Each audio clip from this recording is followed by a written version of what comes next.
Again, this is just going to be a very brief overview of how we did the bosses, how we managed to complete these certain boss rooms. It may not be the best way to do it, but we did manage to finish it, so we did something right.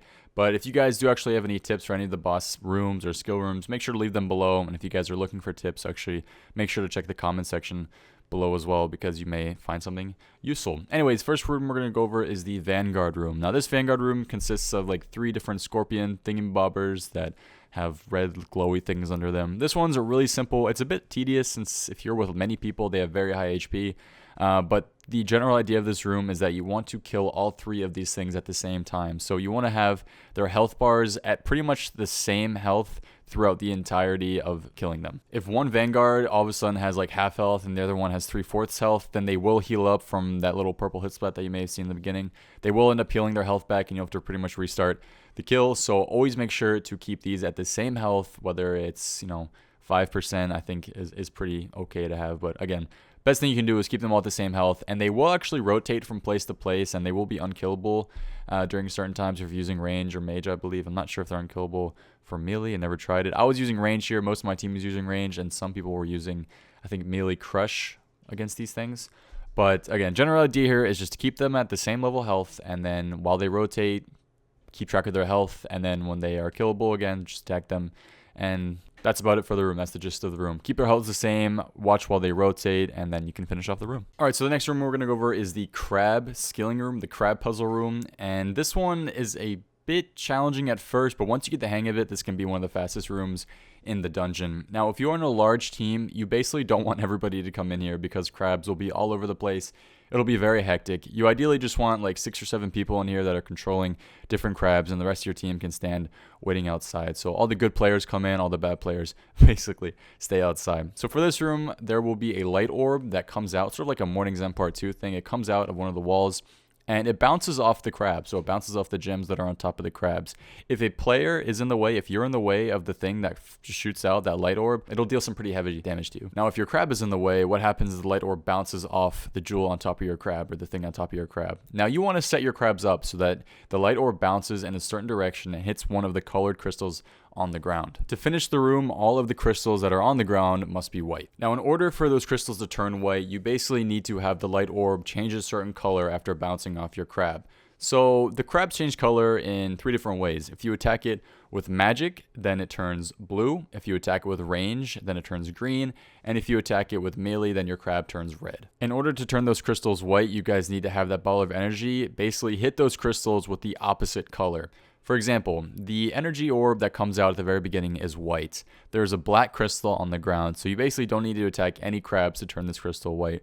Position your crab so that the light bounces towards the black crystal, and if the white ball of energy hits the black crystal, then that black crystal will return the white. The yellow crystal requires you to have a blue ball of energy hit it, so the final bounce off a crab needs to be off a blue crab. So the person who is positioned on the final bounce needs to hit their crab with a magic attack to turn their crab blue. The magenta crystal requires a ranged attack on the final crab, so the person who positioned in the final bounce needs to attack their crab with range. And finally, the cyan crystal needs to have a red ball of energy hitting at it, so the final person who is positioned on the final bounce needs to attack their crab with melee. Your team needs to experiment with where to stand with the crabs and what areas you need to stand so that you're not getting hit by the light orbs. It gets a little bit annoying in the beginning, but once you sort of figure it out, it won't take long, and you can probably finish this in like 5 to 10 minutes.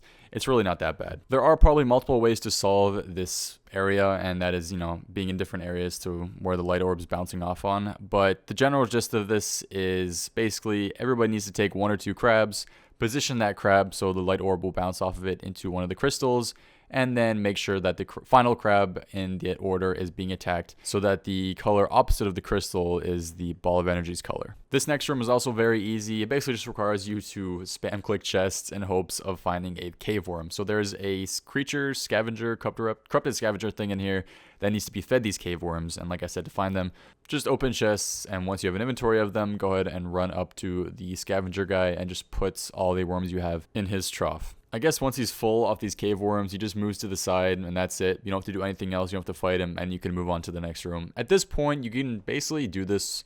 If you're in a team of like 7, you can have 3 or 4 people doing this, and if you want, you can have 2 other people go ahead and gather supplies for the final boss room. It depends on how far this room is into the cave. This room is very easy. You don't need many people to do it. So if other people want to go get supplies while you do this room, since not many people are required to finish this room, it might be worth sending some people out and preparing, I guess, for the final boss at this point. Again, depending on how far you're into the raids. Again, really simple. Just thieve the chests, get worms. I think some chests provide food as well, and if you get lucky, maybe something else. I've only gotten food and worms from here, but just feed the worms to the guy, put them in the trough, and then that's it for the room. This next room is also pretty self-explanatory. Pretty much, you guys are going to be in a room full of Skeletal Mystics, which are just pretty big skeleton things with robes on them. Depending on your party size, there's going to be more in there. I think for 6, we usually had 4 or 5, so obviously the more you have, the more Skeletal Mystics are going to be. But for these, it's pretty simple. We attacked them with ranged, and we prayed mage. That's pretty much all you got to do. So have your entire team attack the same one. Occasionally, some of them can get on you, like 2 or 3 can get on you at the same time, and they can do some damage.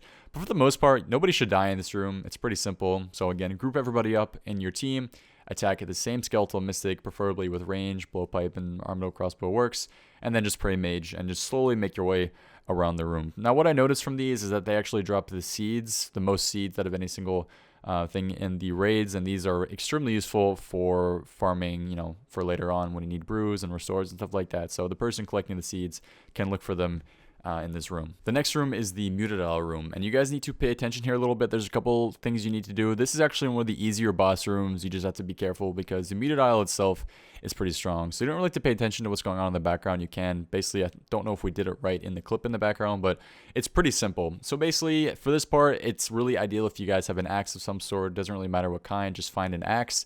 And what you guys want to do is you want to run into the room and you want to instantly chop the meat tree that you guys can see in the top corner of my screen. Form a line across the meat tree so that nothing can get to it, and just constantly chop it down until the meat tree is dead. There will be a little crocodile, a little Muttadile, like a little baby one that is running around and maybe attacking you. At that point, just keep that thing away from the meat tree. You can barrage it to keep it away, but don't kill it before you kill the meat tree. So chop down the meat tree, and when that meat tree is at 0%, you guys can go ahead and finish off the little Muttadile. Once that little Muttadile is dead, the big one will come out of the water. Now, this thing is pretty easy. It's one of the easiest mini bosses in the raids dungeon, I actually say, but you have to be careful because he has a very powerful bite, I believe, or something. He can hit like upwards of 60 or 70. I died to a chomp during this one, which is quite annoying. But when he comes out, ideally somebody needs to barrage him. That'd be nice so he stays in place, and just attack him with blowpipe or with magic. I think whatever you have will do work against him. He's not that strong. Just keep him away from you. If he's looking at you, he's obviously coming for you, so just be careful about that. But this is pretty easy. He takes out pretty quick. This room won't take you more than 5 to 10 minutes if you do it correctly. But again, the biggest thing here is the meat tree. Cut that down.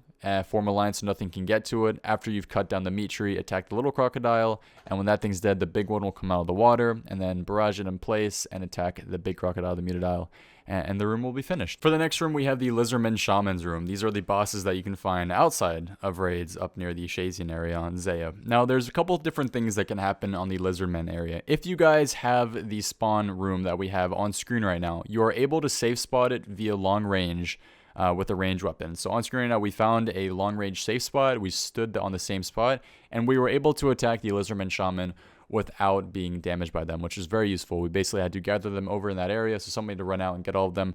Brought them over here. Everybody stood on the same spot, on basically the little spot between the two areas, and we just long ranged them and killed them. Now, the thing is, you might not get this area every single time. The 2 other times that I did raids, I didn't get this room.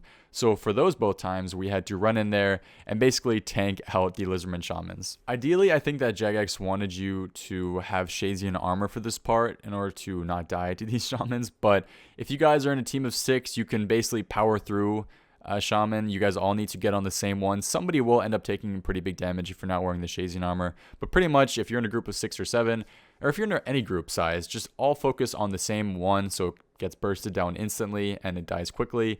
Move on to the next one, move on to the next one, and so on. So you guys will take damage here if you don't have Shazian armor, obviously, but you just need to power through it. It's pretty much as simple as that. So 2 different things can happen here. If you guys have the room that you guys see on my screen right now, you can safe spot it with long range without taking damage, which is very nice.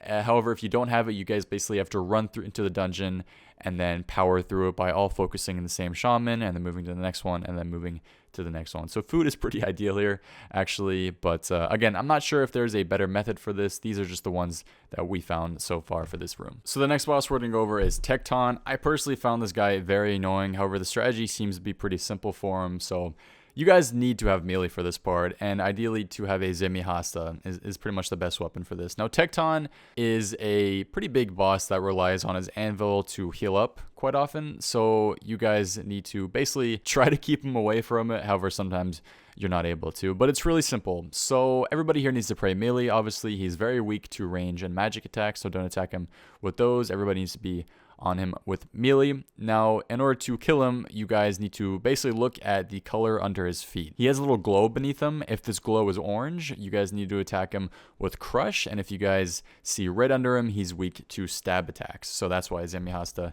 is very beneficial here. After he fights you guys for a short period of time, the Tekton will return back to his anvil to basically repair himself, and apparently after returning to his anvil, he heals 10% of his maximum health each time. Every time he heals himself as well, sparks will fly out of his anvil, and these sparks are aimed at the player's last position, and they can deal some pretty heavy damage. I'm not really sure if protecting mage here helps against the sparks. I haven't really seen a difference. It might help. I do it just in case, but try to avoid the sparks. They generally should never hit you unless you get very unlucky. You just have to constantly be running around.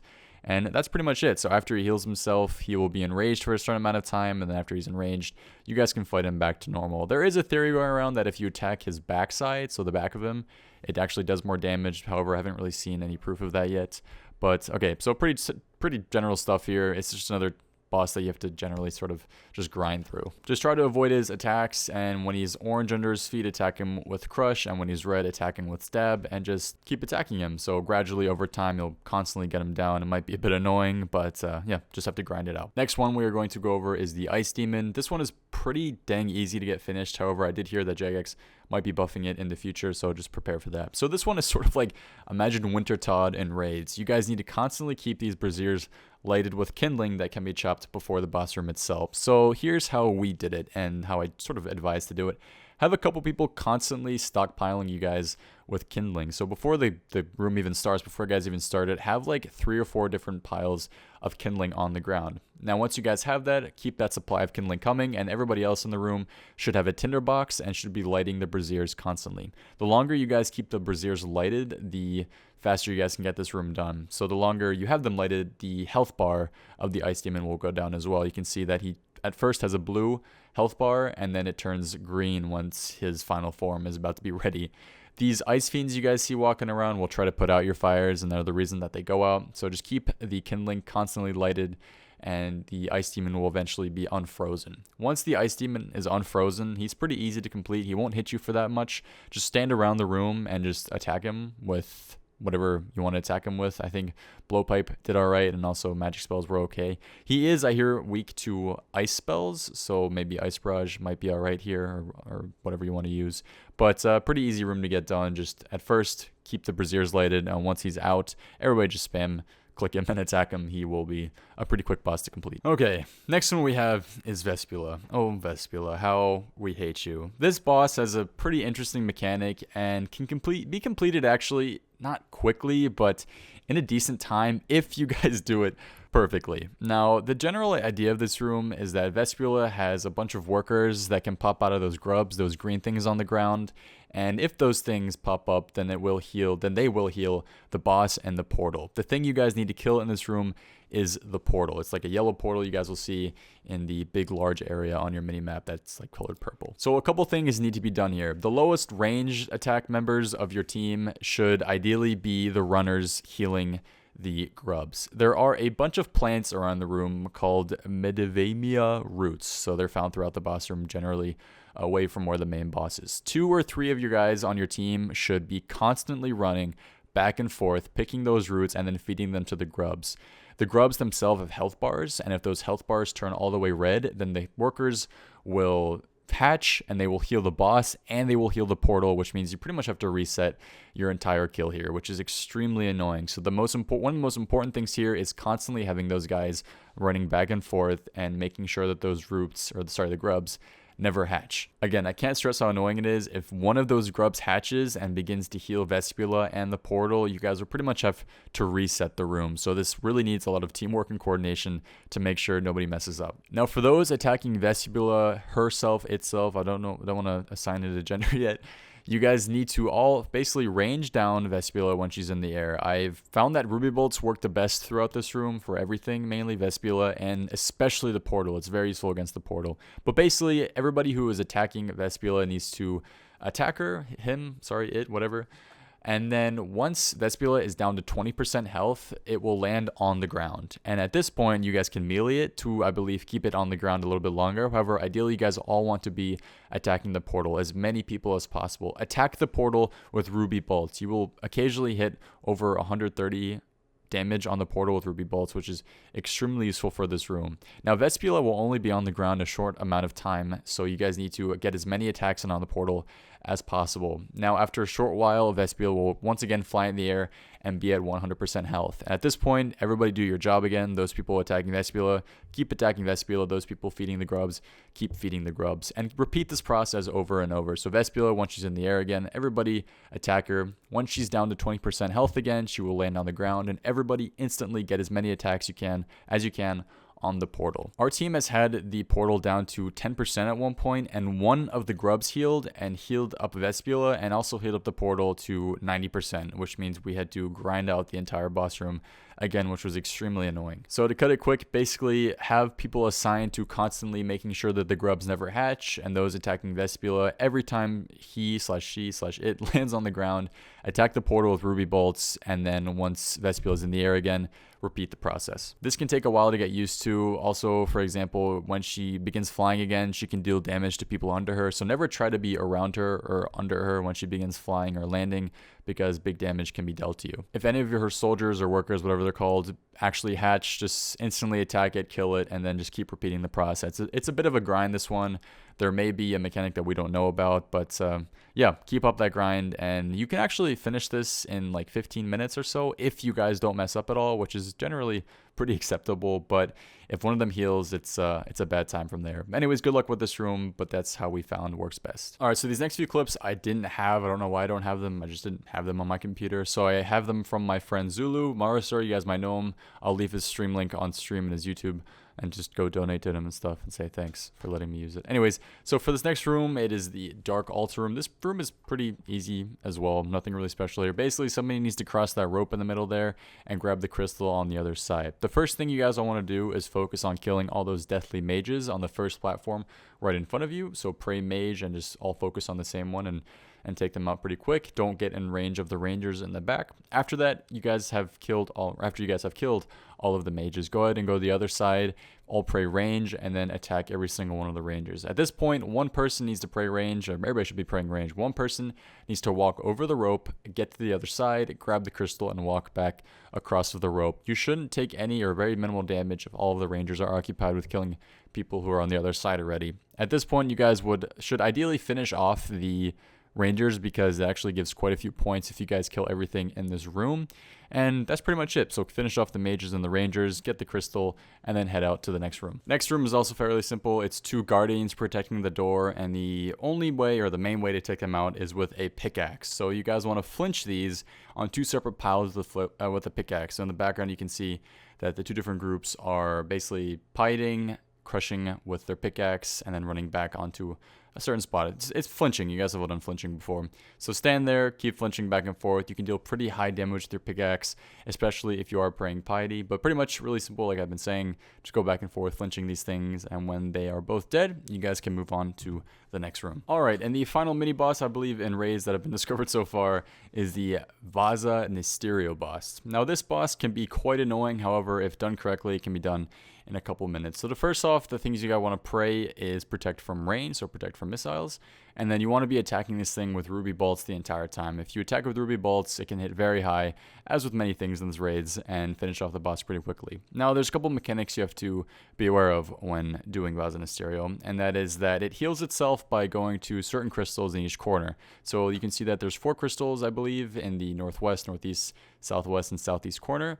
And what happens is these crystals, or one of these crystals, will activate. And when it activates, the boss will move towards that crystal. As a group, you guys want to run to that crystal that's activated and attack it as quickly as possible and basically kill it as quickly as possible. If you guys do not kill it in time, the boss will move back towards the center. It will teleport everybody, and it will deal very high damage since you will be stunned as well. Certain players will be teleported to different areas, so only some people in the room may take high damage, while some may actually get away with not taking much damage at all. Not really sure if it's possible to avoid the teleport or if it's possible to avoid any of the attacks. But to put it simply, basically you guys want to attack the crystals as soon as they activate, and then once you have killed the crystal, ruby bolt the boss and just hope that you guys kill the crystals in time. But that's it, pretty simple. It may take a while to get used to it, but once you do, you can finish it off pretty quickly, like I said, depending on how many people are in your group. So get the crystals, attack the boss with ruby bolts, and just keep that process going. Alright, and now we have made our way to the final boss, Ulm. Now, I'm not going to do an in-depth guide on Ulm. I think that people have already done in-depth guides, not really a reason for me to do one. I think that this boss itself should have its own long video on how to properly kill it, but I'm going to go over pretty much the general, I guess, phases you should know and stuff you should know about the boss that will help you kill it. So to start off, basically depending on your raid size, you will have different phases. I think usually the smaller raids usually have 4, and then the larger raids have 5. So the first 3 phases consists of you attacking Ulm's left and right claw. His left claw, when you are facing him, should be attacked with mage, and his right claw, when you're facing him, should be attacked with melee. So let's say, for example, we are in a group that has 4 phases. What you guys want to do on the first phase is attack the left claw and then attack the right claw. So we finish it off with mage and then we finish it off with melee. And that's the first phase done. On the second phase, you do the exact same thing as the first phase. Left claw, then right claw. Once you guys have finished that phase and you're ready for the next phase, depending on your group size, this next phase is the one where you guys need to kill them pretty much at the exact same time. So the left claw, you guys want to get down close to dead, and then you also want to get down the right claw close to dead. Once you guys have both of those claws very close to death, everybody attack one, and then when you kill that one, a sort of timer thing will appear above it, and that's how much time you have to kill the other claw. So once you've killed that claw, everybody instantly run to the other claw and attack that, and that phase will be finished. And if you don't get it in time, if you don't manage to kill the other claw in time, both of them will reset and you'll have to redo the phase. If you guys successfully kill both claws at the same time, the final phase will start. And at this point, you guys can start attacking the head. Up to this point, you should never be attacking the head whatsoever. So once you guys get to this phase, everybody try to range it. I think that's the best thing you can do. Blowpipe works pretty well against it. But the annoying thing is about this final phase is that things will be falling out of the sky that you have to dodge, which is incredibly annoying, especially since your supplies may be low and this part may, basically make people die a lot and lose a bunch of your points, which is extremely frustrating. But for the final phase, it's pretty simple. Just attack it with range, try to kill it as fast as possible. It's a pretty simple thing since you only have to attack the head, but the dodging is actually the thing you have to look out for the most, not necessarily the dragon attacks itself, even though that's technically what he's throwing down.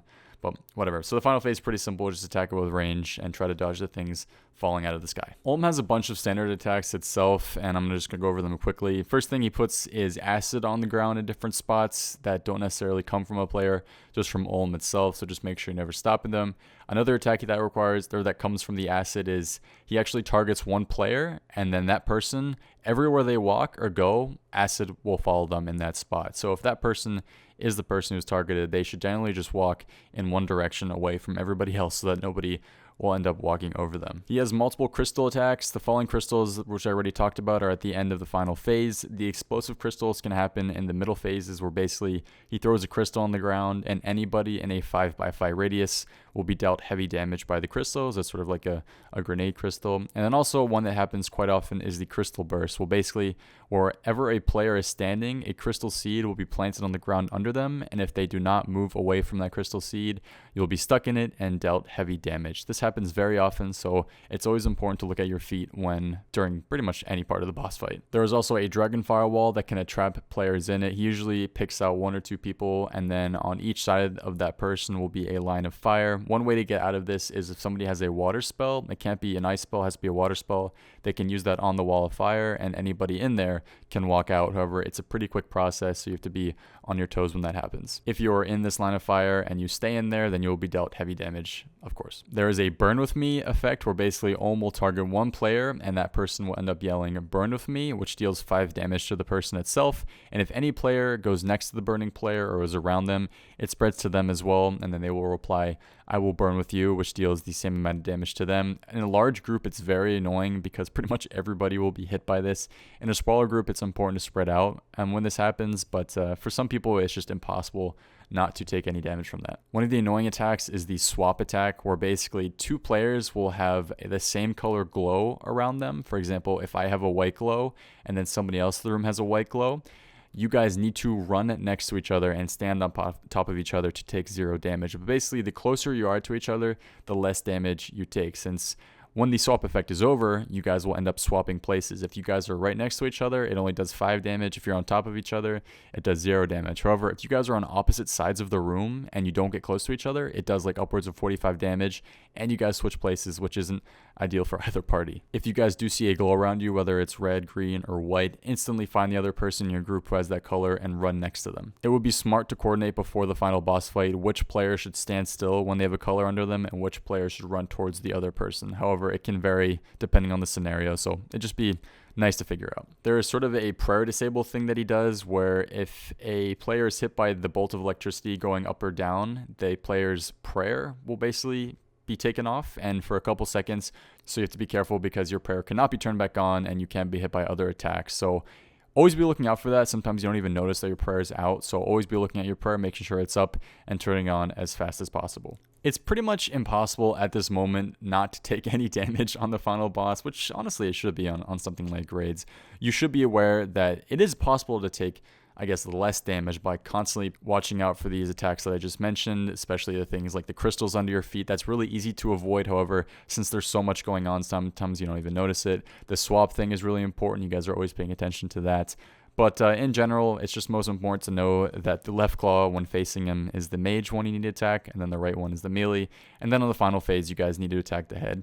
And also very important that on the 3rd or 4th phase, depending on how big your group is, you guys need to kill the claws at the same time. Anyways, the most important thing is just to go and try Ohm for yourself to sort of get the hang of it. The first time you try this, it's going to be almost impossible to perfect. So the best thing you can do is just practice it by constantly going and trying to attack it. Anyways, guys, that's it for the Ohm guide. I'm sure that there's a bunch of other more in-depth guides out there. I just sort of wanted to go over the basics of it, and I hope that it helped you out. Anyways, guys, that's it for my, I guess, sort of general guide on every single thing in the dungeon. If there is a boss room that I missed, make sure to let me know below, and I'll sort of write something in the comments that can help people out if it wasn't in the video. I think that's everything for now, though. Again, this is just a really general overview of what you should be doing for each boss. It's not in-depth, it's not efficient, but I wanted to sort of give guys a helpful guide on what to do for each boss room to give you a general idea. So if this guide did help you out, if you guys even are at this point in the video, comment I made it. Comment I made it in the comments. I think that'll help out. Anyways, guys, thank you all for watching and hope to see you next time. Have a good one and peace.